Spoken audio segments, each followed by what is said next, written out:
June was an absolutely incredible month for cozy gamers on the Nintendo Switch. In fact, I'll go as far as to say we had maybe too many games to choose from. So that's why today I'm going to talk about every single game I've played in the month of June. And not only am I going to tell you my thoughts about them, I'm also going to rank them against each other so you can kind of decide which game is for you. Now, if you're new to my ranking videos, let's just quickly go through what I'm looking for. The first and biggest point is the game fun? Did I have fun playing this, or did the gameplay get a little bit stale after time? Another thing I'm looking for is good value for money. So for this, I'll let you know how long the average game time is versus its price point to kind of decide if this really is the best spend of your money. And the final thing I really consider is, does it actually run well on the Nintendo Switch? And sadly, at this point in time, that drags down the score for so many games. Seeing as today's list is 9 games long, let's just get into it. First on today's list is Pretty Princess Magical Garden Island. Now, before you skip this game, trust me, it's worth watching, honestly. Now, it's safe to say my first impression of this Pretty Princess game was not the best, if I'm being honest. Map tips.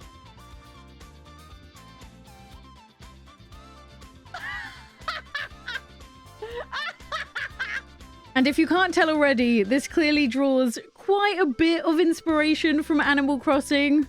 Okay, more than a bit, a lot of inspiration from Animal Crossing. Just to name a few of the similarities, we have the island map, the plaza, the trees, the cylindrical world and the movement around it. And then you also have the fact that the beaches are almost identical, including the rocks as well, and also the item wheel. But once you get past kind of the visual similarities, the actual gameplay itself is nothing like Animal Crossing. This game is very quest-based and kind of has a mobile game feel to it, which isn't necessarily a bad thing, but it basically kind of drops a lot of the life sim elements from Animal Crossing, and instead it kind of revolves around you placing buildings, processing resources, and also using those items to fulfill requests. And as you fulfill requests, your island will level up, which will unlock you even more buildings to do even more things. Now, this game does truly have a little bit of everything. You can decorate with some items that are straight up Animal Crossing ripoffs. You can farm. You can also have animals, including these incredibly cursed sheep. You also have a ton of buildings which you can place across your island, each of which makes different materials or foods, which you can then use to fulfill more requests.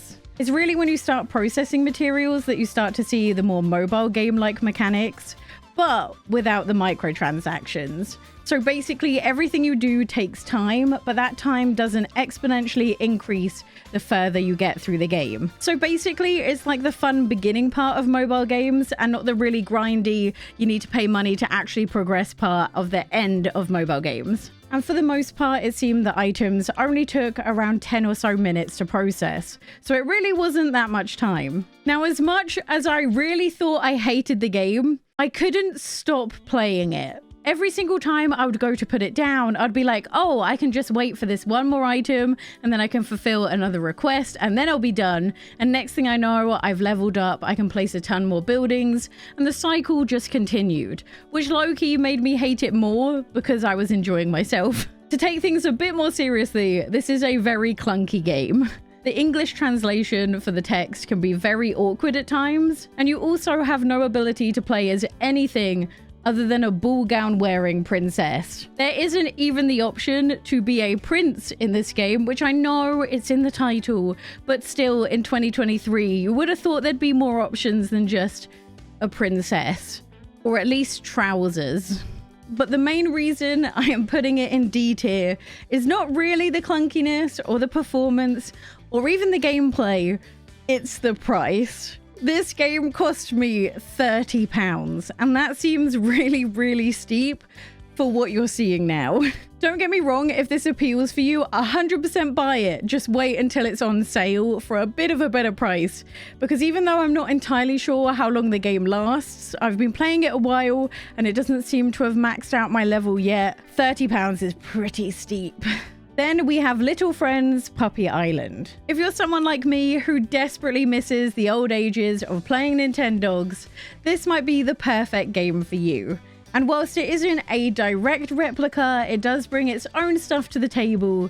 You still get to do everything you know and love with your virtual dogs. You can feed them, bathe them, dress them up, and even take them on walks. But one thing that surprised me, and I wasn't expecting at all, were the really fun mini games that you played while you were on a walk. And whilst none of them were particularly difficult or didn't have any real consequences or time limits, they were really fun to do and really mixed up the gameplay, and I really enjoyed them. Obviously, it doesn't look incredible on the Nintendo Switch, especially when you compare it to the likes of the PC version, but I was pleasantly surprised to see how well it controlled on a controller. There were just a few things I think I was missing compared to the old school Nintendogs, and the biggest one was the ability to actually talk to your dog.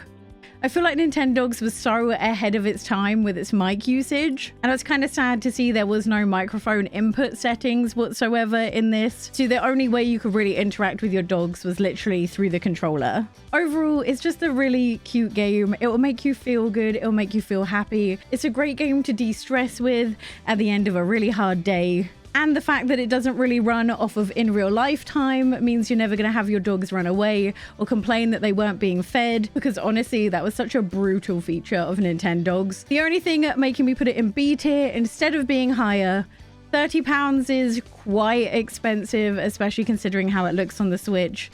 But if you can pick it up on sale, it's lovely. I really did enjoy it. Next up is Everdream Valley. Now, when the game first came out on PC, I had an absolute blast playing it. But it was safe to say I was not feeling very confident about the Switch port. Because in case you don't know, Everdream Valley is an admittedly small, but still open world farming sim. So obviously Switch performance was a concern. Everdream Valley is truly a farming sim unlike any I've played before. In this, you play as a child, living out their summer on their rundown grandparents' farm. And no, the fact that your grandparents are still alive is not what makes this farming sim unique, although it is very rare nowadays. The thing that sets it apart is despite the fact that you can do all your classic farming sim things, Everdream Valley focuses far more on animals and magic. The main brunt of the gameplay focuses around quests that you do for your grandparents, which mostly revolve around finding animals from the huge expanse of land around your farm and bringing them back to your ranch. And although this sounds kind of basic, there truly is so many different animals to gather. This has to have the most amount of animals I've ever seen in a farming sim, each of which have different personalities, different needs, and you can gather resources from each and every one of them. You spend most of your day on the farm tending to them, keeping them happy and healthy, and then at night when you go to sleep, this is where the magic really starts. Each night you have a chance to take over an animal's body, and when you do this, you get to play really fun little mini games that usually end up rewarding you with something the next day on your farm. And the more animals you own, the more mini games you can have and the more bonuses you can get the following day. Now, one thing to bear in mind is that because this is a quest-based farming sim, the game kind of has more of an ending than a typical farming sim would.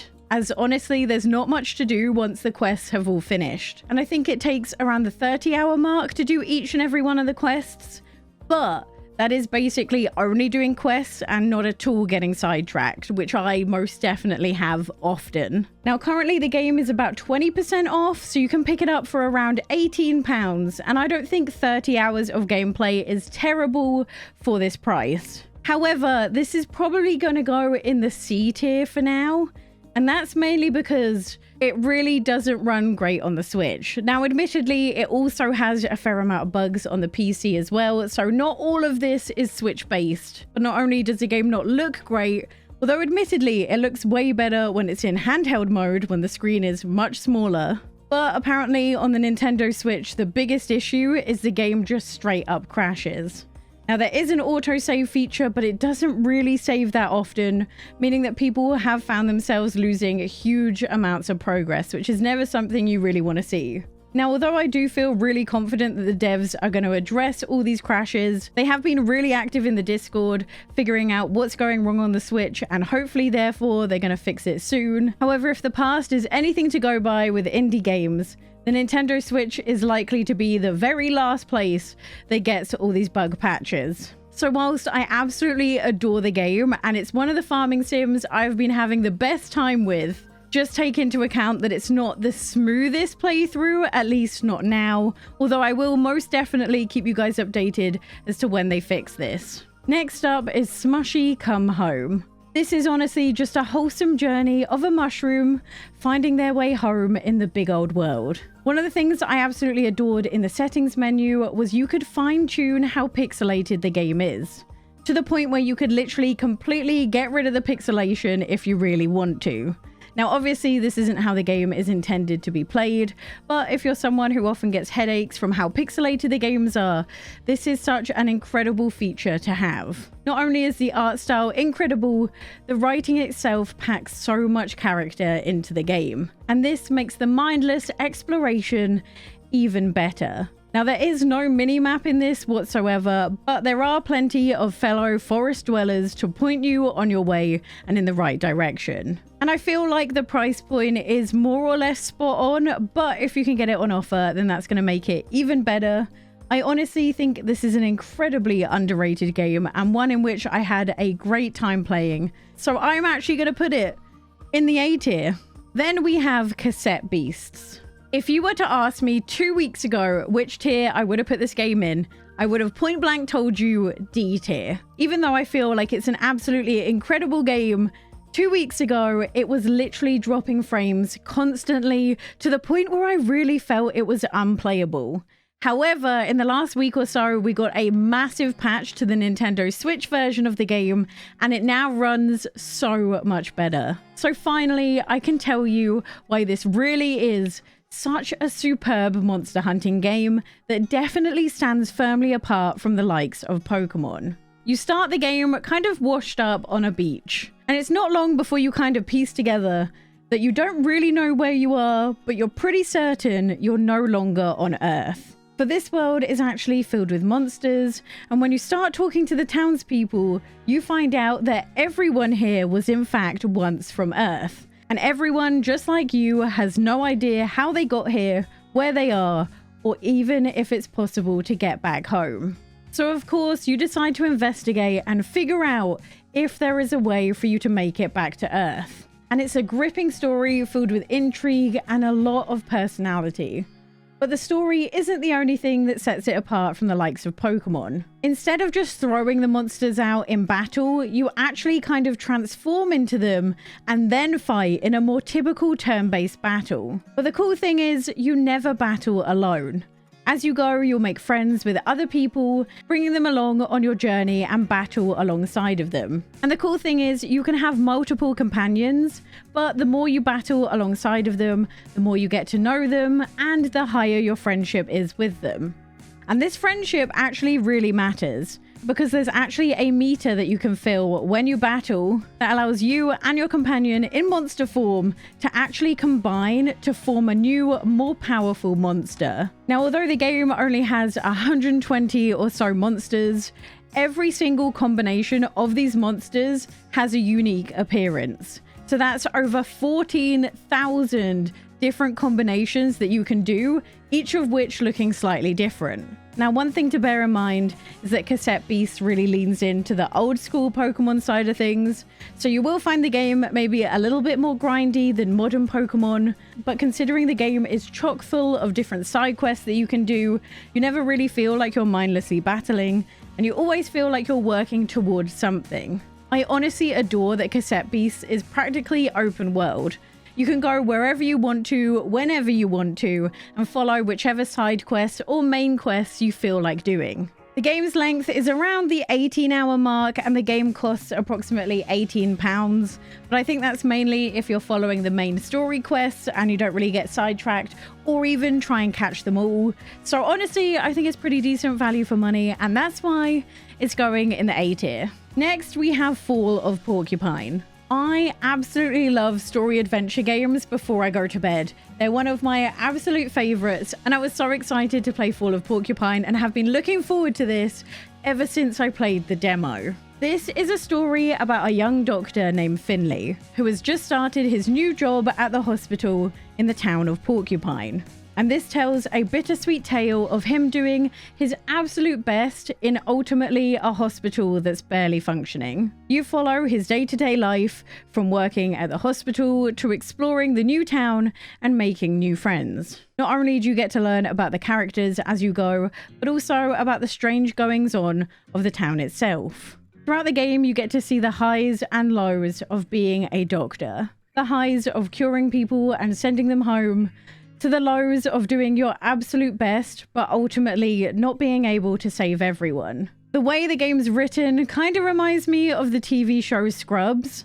Its general theme is funny and witty, but when the game really needs to, it will ground you suddenly, and you'll feel the reality of what it's like to be working as a doctor in an underfunded and understaffed hospital. One of the things I really enjoyed was the mini-games, especially with how they're integrated into the medical side of treating and diagnosing patients. As you played the game, these gradually got harder and harder, and I did enjoy the fact that not only did these mini-games vary greatly, they also didn't have any real consequence if you weren't very good at them. The only thing was, there were a few times where I was literally clueless with the puzzles, and with no in-game hint system, I had to look them up. For the most part, I really did love the story, but there were definitely moments where the pacing got a little bit slow, and there were some days in the game where I didn't really feel like the story was moving forwards, or what even the overarching story was. There wasn't really a mystery I felt like I was uncovering for most of the game, so if I wasn't really interested in the characters that I was helping in the hospital, my interest slightly faded. The thing that really let this down and made me put it in the C tier is unfortunately the bugs. If you're someone who gets motion sick like me, then you can in fact turn off the camera sway in the game settings, but for some reason this setting wouldn't stay off, and I found myself having to toggle it on and off basically every time the game loaded again. There were also some major sound balancing issues.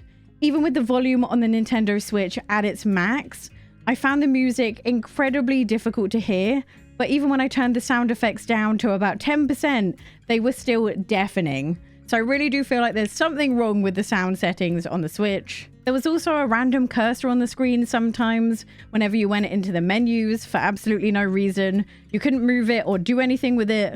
And I did find that the loading scenes got a little bit much, especially while walking around the hospital. Now, I personally didn't have any game-breaking glitches, but the reason I'm putting it in the C tier is, along with the glitches, we also have the price versus the amount of time you play in it. As far as I've seen, there is only one ending to the game, so there isn't really that much reason to replay it, and I think you can finish it in just under 10 hours, which for £18 is maybe a little bit steep.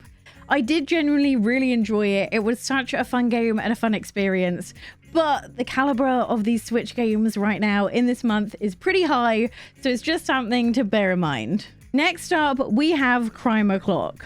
I must admit, when I first saw the trailer for Crime O'Clock, I had no idea what the game was even about, what you were meant to be doing, how you could even solve puzzles. It looked so complicated. So I'm going to try my absolute best to try and explain it a little bit more than the trailers. If you have watched the TV series Loki, you'll be kind of familiar with the general idea of this whole game.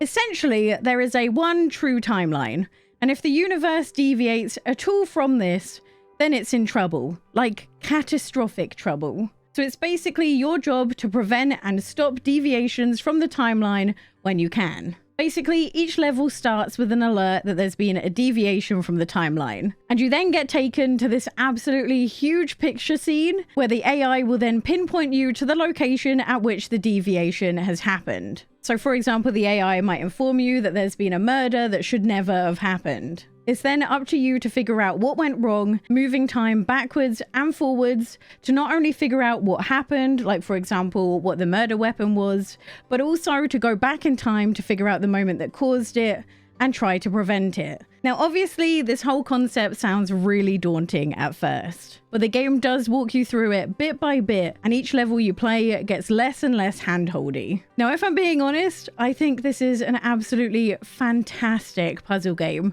I had an absolute blast playing it. I really did like the fact that multiple puzzles will happen in the exact same scene, and it's kind of a combination of Where's Wally or Where's Waldo in America, but also using the small clues you get to try and figure out out what you're even looking for. I also love the fact that even in handheld mode, because you can zoom into the picture really up close, I had zero problems finding everything I needed in each scene. And I also really appreciated the fact that it had an inbuilt hint system as well, with the hints having 3 different tiers to them. The first one giving a small hint, and the final one basically giving you the answer. Now, whilst I genuinely did love it, one thing to kind of take into account is it's probably leaning more into the Where's Wally side of things and less so into the puzzle solving kind of things. Like, quite often you're just kind of looking around for something that could be a murder weapon instead of really having to take an actual puzzle and figure things out. The puzzle part is more or less just figuring out what or who you're looking for, and that's about it. So if you're looking for something that will make you think hard, this might not be the game for you. But if you're looking for something really chill and something to get your mind off of everyday life, I think this is really good for it. Now, obviously with a puzzle game, it's really hard to tell you how long the game is. It really depends on how easily you can find everything in each level. But what I can tell you is it costs £18 and you basically get 40 puzzles to play, which I think is pretty good value for money. I think the very first puzzle took me a couple of minutes, but I do spend longer than 5 minutes on most of the other puzzles. But some of that is the dialogue between you and the AI, so just something to take into account. But I'm actually going to put it in the A tier because I really did enjoy it. Then we have Dordogne. This is by far one of my favorite games I've played this month. The biggest downside to it, however, is its length. One playthrough of Dordogne took me less than 4 hours. And honestly, there isn't a whole lot of replay value unless you're someone who likes to 100% the game. But if you're not familiar with Dordogne, this is a beautiful narrative adventure that runs absolutely flawlessly on the Nintendo Switch. And although the game isn't fully voice acted, the moments they decided to voice act and have animated were absolutely beautiful. I think the reason I fell in love with this and so many other people picked it up was the art style. It is absolutely stunning and I could not get enough of it. The story itself follows someone called Mimi, who returns to her grandmother's house after she passes away. The story flip-flops between adult Mimi exploring the house and finding objects that trigger memories, which will then cause you to go back in time and play through those memories as child Mimi. And it's through child Mimi's eyes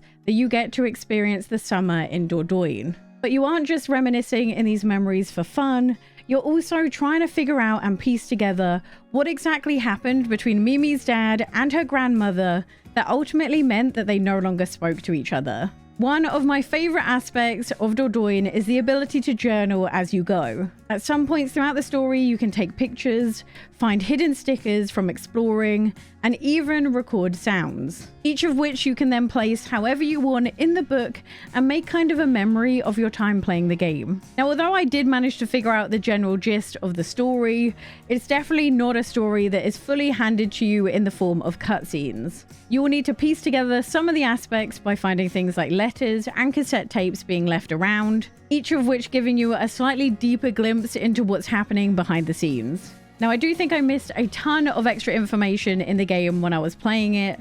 This wasn't necessarily because I was rushing through the game, more that I just didn't spot it at the time. Another thing that made this game stand out amongst others is the way you interact with objects. The whole thing made you feel like you were actually in the world and not just watching these cutscenes or these things happen to the characters.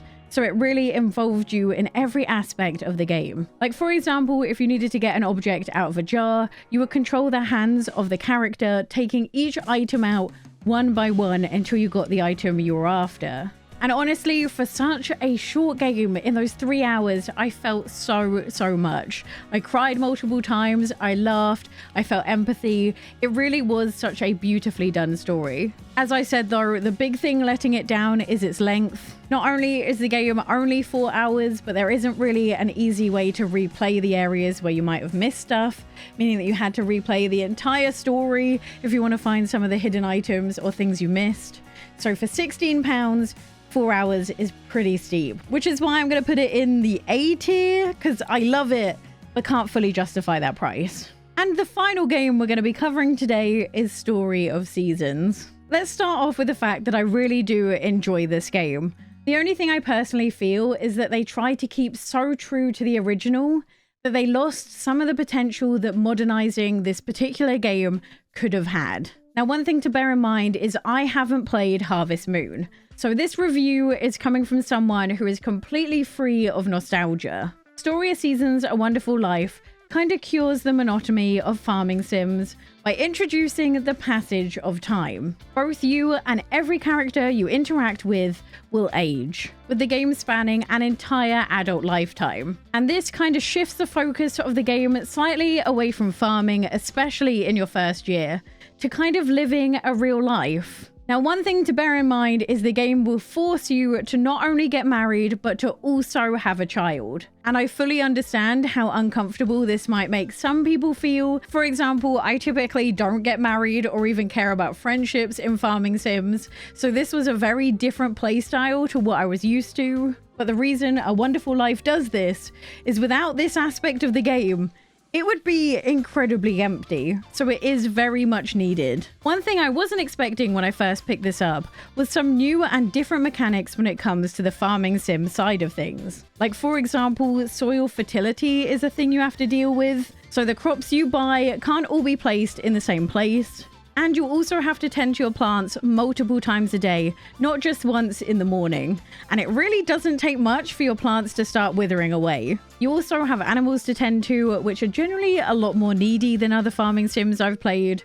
Like, for example, milking a cow can happen twice a day, and you really need to be on top of their food, otherwise they get really grumpy. Now, one thing that originally really worried me was the fact that there are only 10 days in each of the seasons. However, I soon found out that that really was quite a lot of time. As the farming sim side of things, especially in the first year, aren't all that prevalent, you really don't feel this time pressure like you commonly feel in other farming sim games. And although there is an achievement mechanic running in the background, there aren't things like bundles or anything like that that you're working towards, so you really do get this more laid back and chilled experience. And this leaves you free to do all the other stuff you can do in the game. Now, there is a mining mechanic, which is probably my least favorite part of the game. To me, this feels really slow, really tedious, and the payout didn't really seem all that worthwhile unless you found a golden fork, which for some reason was worth an absolute ton. But one thing to bear in mind with Story of Seasons is it's very much less a farming sim and more a life sim, with a large focus being on your relationship with the residents in the town. Because the big thing is, in order for you to notice how people have changed over time, you actually need to speak to them and get to know them first.